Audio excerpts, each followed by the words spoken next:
Elvis had a health problem called hypogammaglobulinemia, which means his immune system didn't work as well as it should. This led to lower levels of certain important proteins called immunoglobulins or antibodies. These antibodies help fight off germs like bacteria and viruses. He also had fewer T cells and B cells, which are important for fighting infections. Because of this, Elvis got sick more often with things like bronchitis, ear infections, and pneumonia. His immune system had a hard time protecting him from these infections. Hypogammaglobulinemia is a condition that can lead to serious health problems like Crohn's disease, heart, lung, and digestive issues, repeated infections, and even cancer if not treated. It can be caused by gene mutations or other factors like certain medicines. Elvis had a lot of infections when he was young and throughout his life. In 1973, he had a health issue where he was given too many strong medicines called corticosteroids. Before that, he had many infections that might not have been recorded, but they were a big part of his life. He often had sore throats, tonsillitis, and ear infections. This shows that he had a weak immune system, which might have been related to hypogammaglobulinemia. Elvis had a health problem with his immune system that lasted his whole life.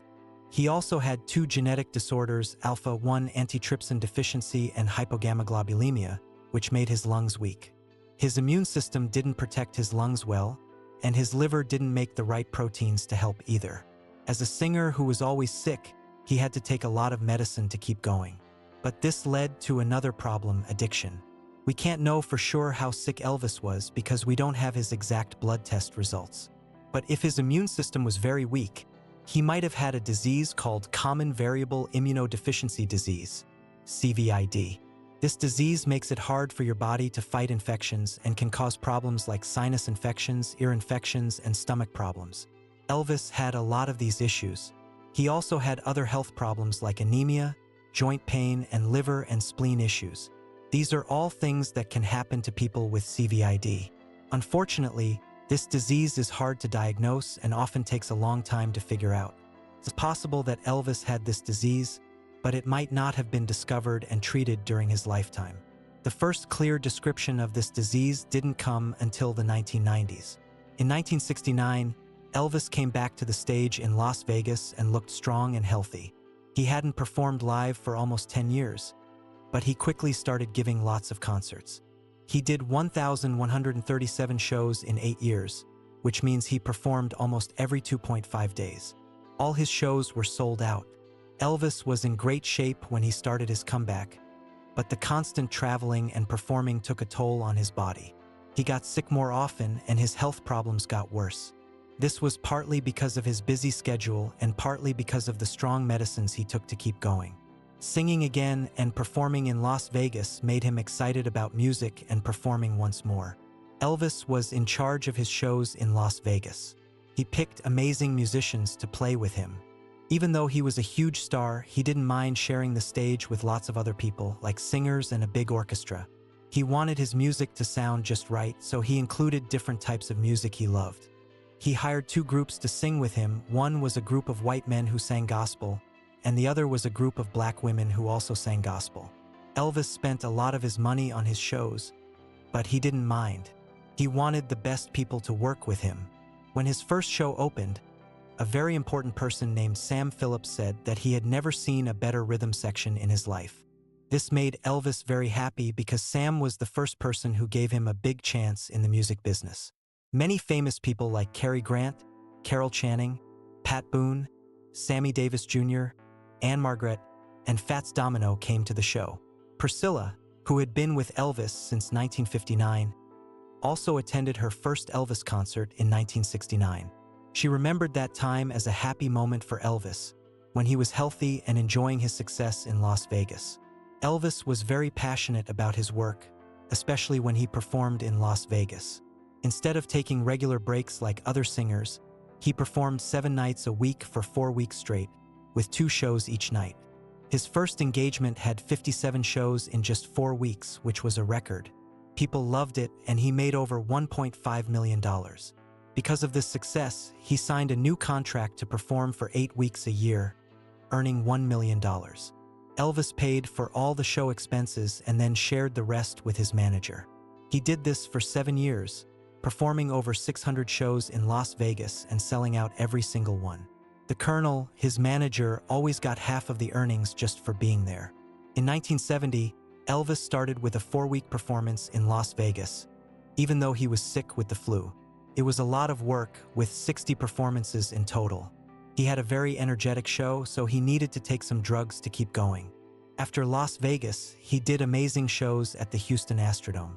This was a new time for his career with no movie schedules. Instead, he made a special kind of movie, a concert documentary called Elvis, The Way It Is. It showed his rehearsals and performances in Las Vegas.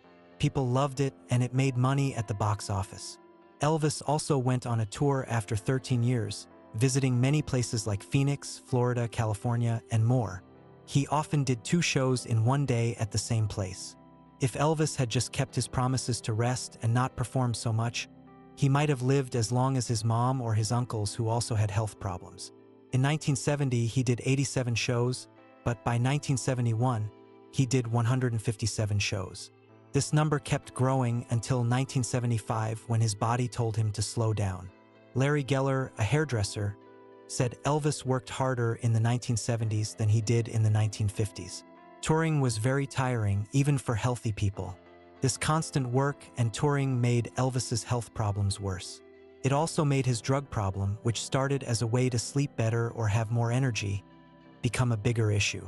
He needed these drugs to survive because of all the illnesses he had, like high blood pressure, arthritis, eye problems, diabetes, and lung issues. As his health problems grew, so did the number of drugs he took, which led to abuse. Just being sick like this would have been very hard for Elvis Presley. Graceland was a special place for Elvis, where he could relax and spend time with his family.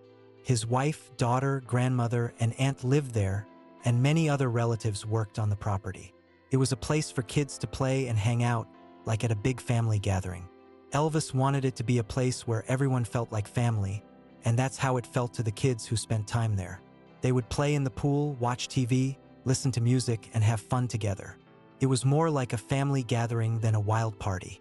Elvis was known for giving away cars to people, especially towards the end of his life.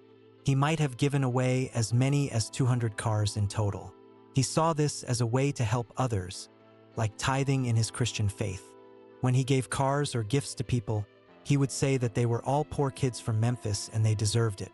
One day, Sherry Lacker saw Elvis give away several cars at Graceland. He would give cars to people and also give money for nice clothes to go with the new car. Elvis enjoyed seeing the happy reactions of the people he helped.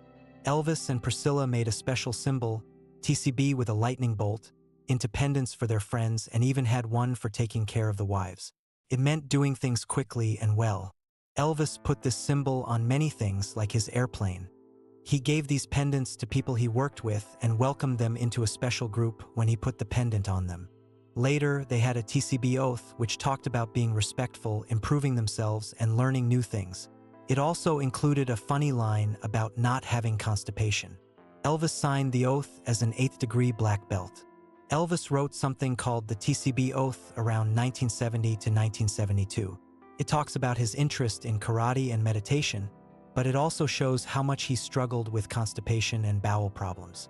Even when he was filming a movie and performing in a white jumpsuit looking very fit, he was still in a lot of discomfort because of his constipation. This problem was a big part of his life, and it's mentioned in the TCB Oath. Later on, his stomach would get bigger because of these issues. Elvis had a big house called Graceland where he liked to go back to, but his wife Priscilla didn't like being alone there while he was away. She stayed home more to give their daughter a stable life. When Elvis was traveling, like in Vegas or on the road, it wasn't easy for wives to go with him. It was hard for the wives to be left behind, and they sometimes felt upset with Elvis. Even though he didn't usually have casual encounters with many women, he did have several relationships at the same time. Some of these relationships were short and didn't last long, while others were more on and off over a longer period. Barbara Lee was one of the women Elvis was close to. She said Elvis led 2 different lives, one as a single man and the other as a husband and father. He had a lot of money and help, which made it easier for him to have relationships with other women. When they first met, Elvis talked a lot and asked Barbara about her relationship with God. She saw Elvis as a kind, sincere, gentle, funny, and humble man who loved his fans. Barbara understood that Elvis couldn't be faithful to just one person because he was wanted by many women and had experienced a lot in his life.